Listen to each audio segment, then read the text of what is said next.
Hi, Andy Nelson. I have a question for you. What does Black Lives Matter, once a Marine, always a Marine, and remember everyone deployed have in common?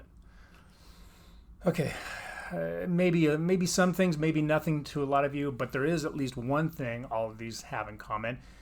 All of these terms or phrases have been refused trademark registration by the federal government. And you might be asking why. Okay, well, let's take it from the top. I've covered this in a prior video, but I'm going to try to cover this over and over and over again.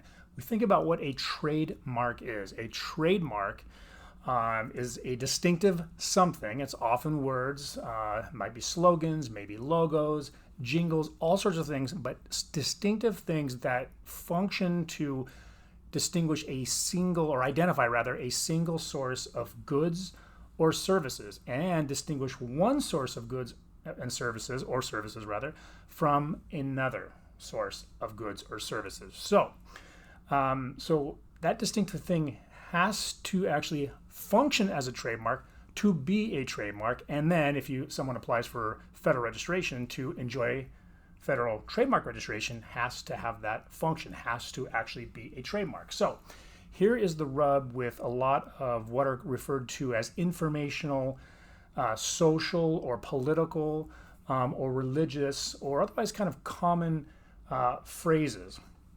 The way these are viewed is they may not have that trademark function, and really whether those have or are capable of having a trademark function, again, to point to a single source of goods or services.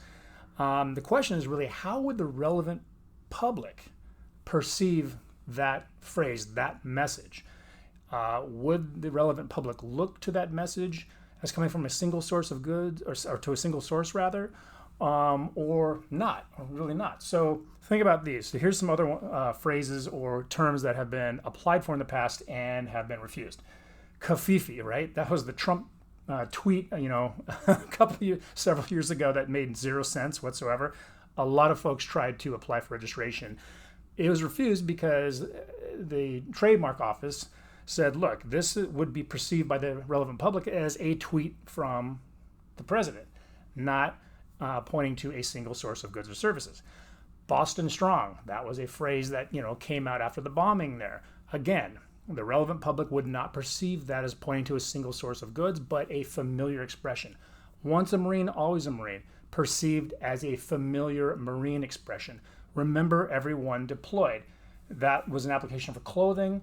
The view on that one was the public would perceive the wearer as somebody supporting the military. Similarly with Black Lives Matter, there have been applications for different sorts of, I don't know if any services have been applied for perhaps, but at least various goods, apparel, hats, that sort of thing. The refusal is much the same. The relevant public would view anyone wearing that clothing as supporting the cause or supporting the movement. More of an expression, not pointing to a single source of goods or service. It's not a brand name, if you will. Another one that might not be so apparent, drive safely. Okay, Volvo was refused registration for that application years ago, based on the opinion by the examiner that the relevant public would view that phrase, drive safely, as merely a very familiar warning, right? A safety warning, not really pointing to or identifying Volvo, as that single source of goods or services.